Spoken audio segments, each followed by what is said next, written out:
The stock market is hitting new highs. Everywhere you look, charts are going up. News anchors are smiling. Experts say the economy is strong. But then you look at your own life. Rent is higher. Groceries cost more.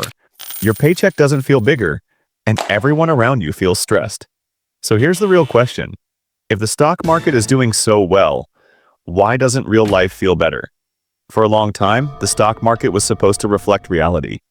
If people were doing well, markets went up. If people were struggling, markets went down. But today, that connection is broken. Wall Street looks strong, Main Street feels stuck, and this video explains when that happened, why it never went back, and what the stock market actually measures now. Act 1. When the market made sense, there was a time when the stock market was simple. Companies made products, people bought them. Businesses earned profits, stock prices followed. If companies struggled, stocks fell. If jobs were strong, stocks rose. The market moved with the economy. Think of it like a thermometer. If the body had a fever, the thermometer showed it. If the body was healthy, the number went down. The market didn't predict the economy, it reacted to it. For most of the 20th century, this worked. Factories expanded, workers earned more. The middle class grew. The stock market was slow, grounded, connected to real life. But slowly that changed. Not overnight. Not with a big announcement, just one small shift at a time. Act 2. How the market broke away from real life. First change. Money became cheap. In the past, borrowing money was hard. Interest rates were high. Debt was risky. Mistakes had consequences. Then central banks figured something out. When the economy slows down, they can lower interest rates and make money easier to borrow. At first, this helped. Recessions didn't last as long. Markets recovered faster. But cheap money has a side effect. It doesn't ask where it's going. It flows everywhere. Into stocks, into real estate, into financial assets. Prices started rising not because businesses were stronger, but because money was easy. The stock market stopped standing on the ground and started floating. Second change, companies stopped focusing on growth. Companies used to grow by building things. New products, more workers, better services. Then Wall Street pushed a shortcut.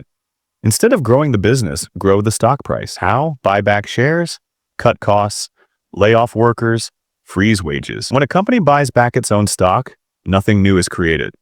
No new jobs, no new products, but the stock price goes up. It looks like progress, but it isn't. This is when the market stopped measuring real growth and started measuring financial tricks. Third change, machines took over. The market used to be people. Today, much of it is machines. Algorithms, automated trading systems, high-speed computers. They don't care about workers. They don't care about communities. They care about patterns, speed, momentum. A bad earnings report can be ignored. A single headline can move billions. The market stopped reacting to reality and started reacting to itself. Fourth change, big crashes stopped being allowed. Every time markets fell hard, help arrived. Interest rates were cut, money was injected, confidence was restored. Investors learned something important. Big losses don't always stick. If things get bad enough, someone steps in. So risk stopped feeling dangerous. Why worry about fundamentals when there's a safety net? The market became dependent on support, and dependence changes behavior. Fifth change. The gains stopped reaching everyone. When stocks go up, who actually benefits? Mostly people who already own stocks. That's a small group. Wages don't rise with the market. Rent doesn't wait. Food prices don't care about stock charts. So the market can be booming while everyday life feels harder. The stock market stopped reflecting the economy most people live in. It became a scoreboard for the top of the system. The stock market is now. Here's the key realization. The stock market is no longer a mirror. It doesn't reflect reality. It shapes expectations. When markets rise, leaders say things are fine.